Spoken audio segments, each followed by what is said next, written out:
Minecraft speedrunning is all about stretching the game to its limits, but how far can we take it until it goes against the very essence of what we're trying to accomplish? What is considered too outrageous for even the fastest of runners? That doesn't seem Well, fair. in this video, you will get to see 5 different banned strats deemed too broken to be used in actual runs.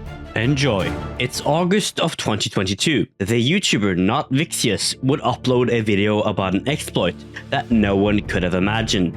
In it, he talked about a new way to clutch in Minecraft. But what made it different from all the other types of clutches was that this required nothing. This new nothing clutch was possible if the player fell from a height higher than 35 blocks. They would have to hold the sprint key and space as they fell, and crouch right before landing. If done correctly, the player would simply bounce off the ground. And months later, Conman18 would popularize this new clutch in a video, bringing it to the wider community's attention, and some would start theorizing new ways to use this clutch in runs, such as in the Nether. But the speedrun moderators were swift in their decision. This was a glitch, meaning its use in RSG, the most popular category, was banned. The mod's decision to ban strat that breaks the in-game mechanics doesn't just apply to the nothing clutch. Another famous technique known by several of the Minecraft communities is the act of looking through walls. Yes, X-raying through walls is possible in vanilla Minecraft without any mods or added texture packs. By going into Quake Pro and having view bobbing on, you can sprint through small corridors and catch a glimpse of caves or rooms not normally viewable by abusing the fact that your camera bobs up and down in third person. This strat has been known for ages, used mostly in ultra hardcore to gain an oversight into where caves are when mining. But in speedrunning, its implications are much more dire, and nothing shows this more than when you run through a stronghold. In this last crucial section of the speedrun, a player's skill and ability to gather information is heightened, separating the best from the mediocre. In such a scenario, being able to spot the poor room by simply abusing this unintended bug of Minecraft is 100% cheating. But unlike the nothing clutch, this strat can be replicated on accident. All you need is to be on Quake Pro and enter a stronghold. Any competent runner would be in third person in this section, as information gathering increases when you're able to look around walls. So, the chance of obtaining info you shouldn't have is high if you're in Quake Pro. No player encompasses this more than Feinberg, who would on multiple occasions X-ray through walls. That doesn't seem fair. Gathering a lot of controversy surrounding him and the strat. The mod's response was swift, quickly telling any runners that doing this intentionally will result in their run being denied, while also keeping a mindful eye on the stronghold section in any future runs.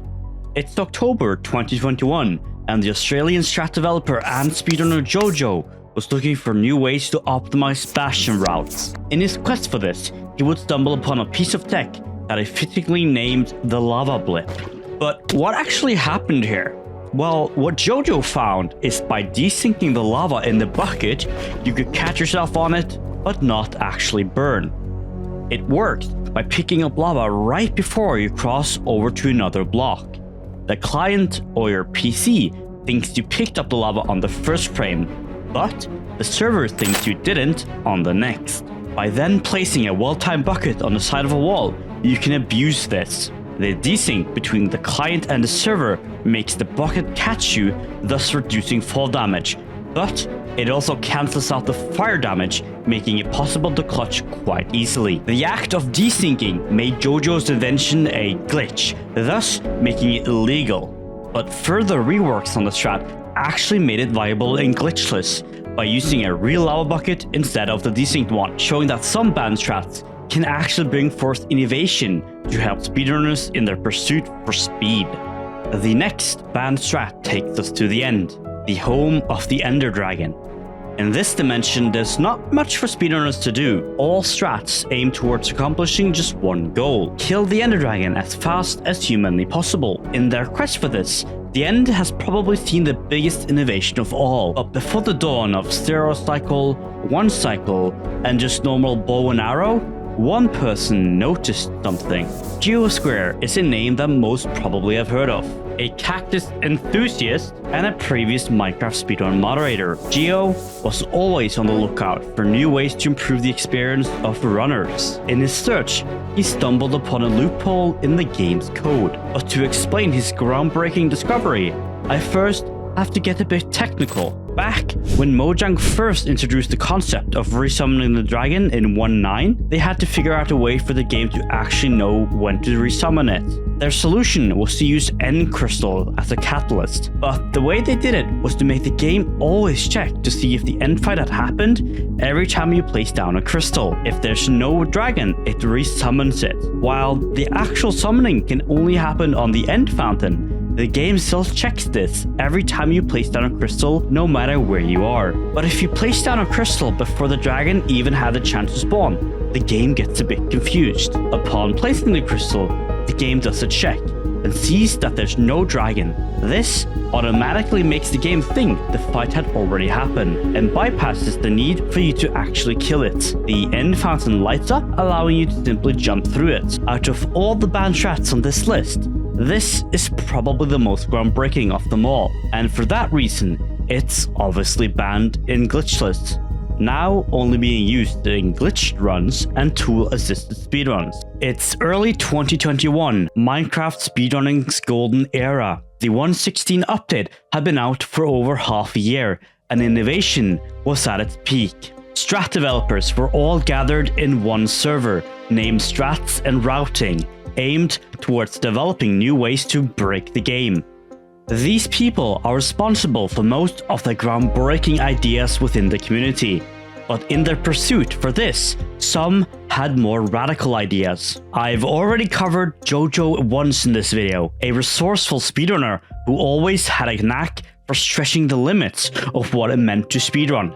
His background as a coder gave him ample opportunities to develop programs to test his ideas, and in this particular case, his idea might have gone a bit too far. His plan was to develop, streamline, and push out a new automatic resetter, a tool used to automatically find, gather, and filter information runners would normally take seconds on in milliseconds. Named SeedMiner, the program's main function was to read the advancement file in your .minecraft to look at which biome you spawned in.